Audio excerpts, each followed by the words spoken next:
হাঁসের ডিম তো তোমরা অনেক খেয়েছো, রান্না করেছো। আজকে আমার এই পদ্ধতিতে যদি একবার বানাও মুখে লেগে থাকবে। প্রথমেই একটি কড়াইয়ের মধ্যে সমস্ত ধুয়ে নেওয়া হাঁসের ডিম এবং খোসা ছাড়ানো আলুকে সেদ্ধ করে তুলে নিয়ে একটি পাত্রে টমেটো, আদা রসুন এবং ডুমো ডুমো করে কেটে রাখা 3টে পেঁয়াজ খুব ভালো করে মিক্সারে পেস্ট করে নেব। তারপর একটি গুঁড়ো মশলার পেস্ট বানাবো। জিরে গুঁড়ো, ধনে গুঁড়ো, লবণ, হলুদ, লঙ্কার গুঁড়ো, কাশ্মীরি লঙ্কার গুঁড়ো আর শাহি গরম মশলা দিয়ে খুব ভালো করে জল দিয়ে রান্নার 10 মিনিট আগে এই পেস্টটি বানিয়ে রাখতে হবে। এখানে কোনো বাটা মশলা ব্যবহার হবে না, জাস্ট এই পেস্ট দিয়ে রান্নাটা হবে। তারপর গরম ফুটন্ত জলের থেকে ডিমগুলো তুলে নিয়ে ঠান্ডা জলে নিয়ে নেব।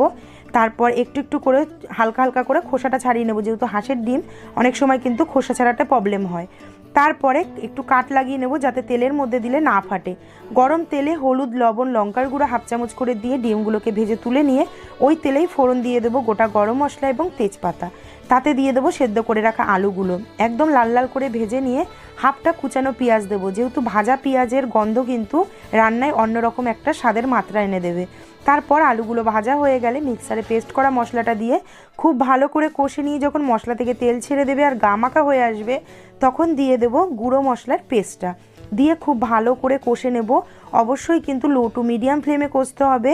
আর ফুল ভিডিও সম্পূর্ণ মাপসহ রেসিপি দেওয়া আছে আমার ইউটিউব চ্যানেল মাম্পির কিচেনে, তোমরা চাইলে দেখে নিতে পারো। মশলাটা কিন্তু একদম কষে আসলে দিয়ে দেবো ফুটন্ত গরম জল। যেহেতু এটা কষা রান্না করছি, জল কিন্তু একদমই বেশি দেবো না। এবার যখন ঝোলটা টকবক করে ফুটে উপর থেকে তেল ছেড়ে দেবে, দিয়ে দেবো ভেজে রাখা হাঁসের ডিমগুলো দিয়ে হালকা নাড়াচাড়া করে মিনিট 3 ফুটিয়ে নিয়ে উপর থেকে ধনেপাতা কুচি ছড়িয়ে গরম গরম ভাত, রুটি, লুচি, পরোটা যে কোনো কিছুর সাথেই কিন্তু ভীষণ ভালো যাবে এই হাঁসের ডিমের কষা। আজকের ভিডিওটা ভালো লাগলে অবশ্যই একটি করে লাইক কমেন্ট করে দিও। টাটা।